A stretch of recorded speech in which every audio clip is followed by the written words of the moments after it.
We see kids getting HIV/AIDS from their parents, and nothing you said, in order to implement anything that you're talking about, is it necessary for us to allow children to die? And yet that is what's happening. And so can we please separate these two questions of should we reform the State Department, should we reform the foreign aid enterprise, and should we do it in such a catastrophically unlawful way that people around the world die and people come to believe that they can't believe that America is a reliable partner anymore. And so if we can please separate these questions and get to writing a bill, I think the country will be better for it. We see kids getting HIV/AIDS from their parents, and nothing you said, in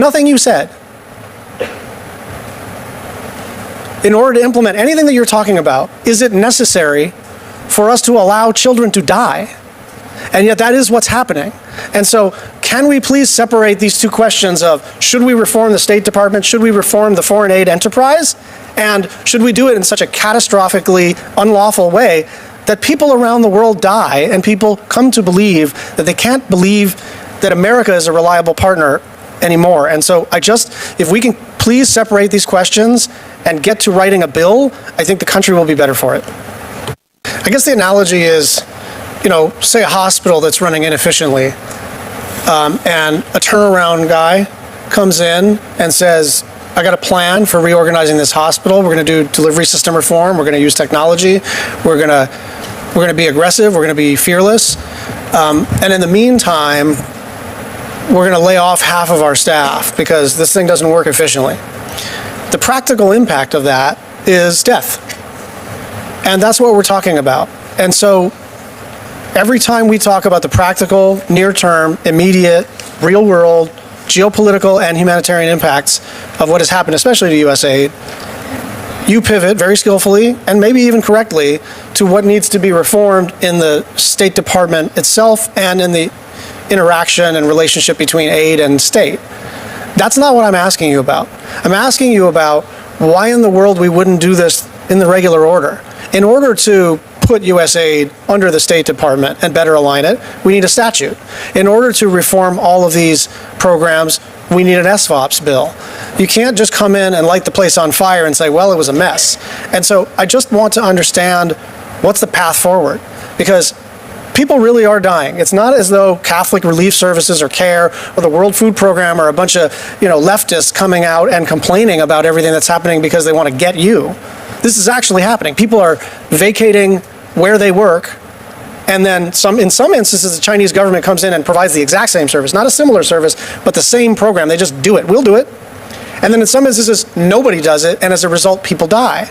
And so I'm just wondering, where do you think the path forward is for us to work Article 1, Article 2, former colleagues, to get this thing back on track? Well, I think the first path is, let me just say on the regular order part, sure, we want to do that. It would be great to make all these things statutory and codify them. That would be ideal. I will say I was a member of this body for, 6, 12, 13, 14, 16 years, and we always talked about doing it by regular order. We never got to it. So now's the time to do it because we really have to do it now.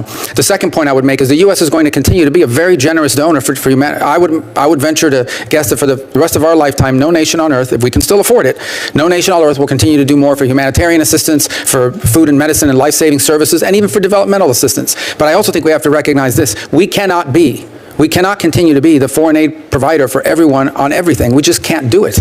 We can't do it efficiently, and we cannot afford to do it either. And if we're going to, we do not have unlimited resources, and so we've now entered an era, particularly of geopolitics, where we have to be very careful about where we invest our money, where we provide aid, humanitarian assistance aside. Okay, you have a mudslide somewhere, an earthquake, a hurricane, and we're going to help people. I don't know how much we would want necessarily geopolitics to play into those sorts of decisions. What's the proposed budget cut in the humanitarian accounts? Well, it's not the humanitarian account right now. Basically, is the rest of it is reflected at over 50% in the proposed amount that you have right now before you. But we believe that we can provide these essential services while reducing some of the redundancies that were happening through this, for lack of a better term, this foreign aid industrial complex. Some of these projects, I think you understand this perhaps better than most, some of these projects had a prime contractor who had a sub, who had a sub, who had a sub, who had a sub, who had a sub, who had a local provider. That's crazy. That's lunacy.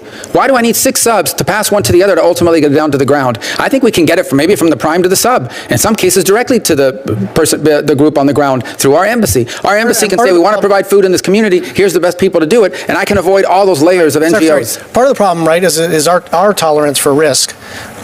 Because if we establish a bunch of criteria and requirements and pre-audit, then you increase administrative costs, right? And I'm one of these people who thinks that it's not unreasonable to start to capitate or slowly ramp down administrative costs. But administrative costs are not 88%, right? That 12% versus the rest of it cut is what money goes to local NGOs in Africa or Asia or Pacific Islands or wherever. And we should be increasing that number, and we have been increasing that number. But it is the precipitousness with which this is all being done that is actually causing reputational damage. A lot of us are doing CODELs, and when we sort of go overseas and we sort of, temporarily take off our partisan hats, we interact with the same providers, and we see kids on half rations getting smaller and smaller. What Senator Brian Schatz did here was take a step back from the sterile language of budgets and bureaucratic restructuring and remind everyone of the human cost. He paints a clear picture. Imagine a hospital where, yes, efficiency matters, but if the first move is to fire half the staff, then people die on the operating table. That's the analogy he used, and it lands because it makes the consequences real. We're not talking about spreadsheets, we're talking about children on half rations, parents unable to get HIV medicine, and families left defenseless against malaria or Ebola.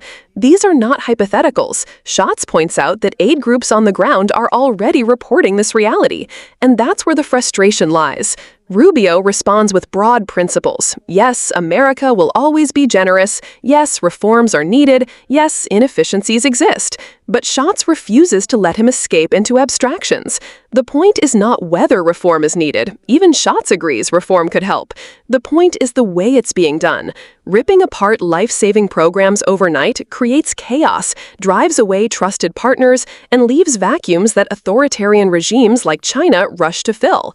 In other words, it's not just that kids are going hungry, it's that America is surrendering its credibility and global leadership in the process. That's the deeper context. For decades, U.S. foreign aid has been one of the quiet but most powerful tools of diplomacy.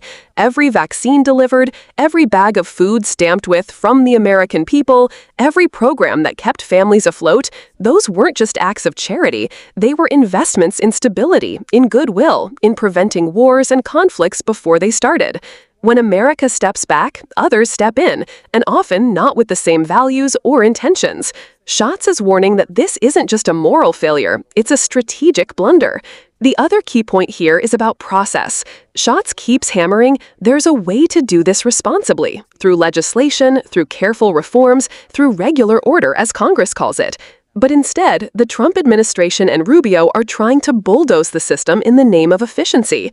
Schatz's challenge is simple. Efficiency should not come at the expense of lives. Reform should not mean letting children die today in the name of maybe building a leaner program tomorrow. This is where viewers need to take a pause. Aid programs may sound abstract when politicians debate them, but they are often the difference between life and death for millions. Cutting them suddenly doesn't just balance a budget line. It breaks trust, it costs lives, and it leaves America looking like an unreliable partner on the world stage. And that's why Schatz's words carry weight. People really are dying. This isn't left versus right. It's not about partisan talking points. It's about whether the wealthiest country in the world still sees value in being a force for good, or whether we're willing to walk away and leave the job to whoever else steps in. So as viewers, we have to ask, are these cuts really about reform and efficiency, or are they part of a deeper retreat from global leadership, one that sacrifices the vulnerable in the process?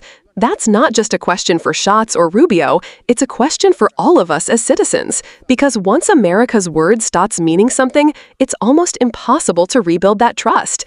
If you believe America should stand for something better, then make your voice heard. Don't just watch these hearings. Share them, talk about them, hold leaders accountable. Because as Schatz said, this isn't theoretical. It's happening right now, and people really are dying.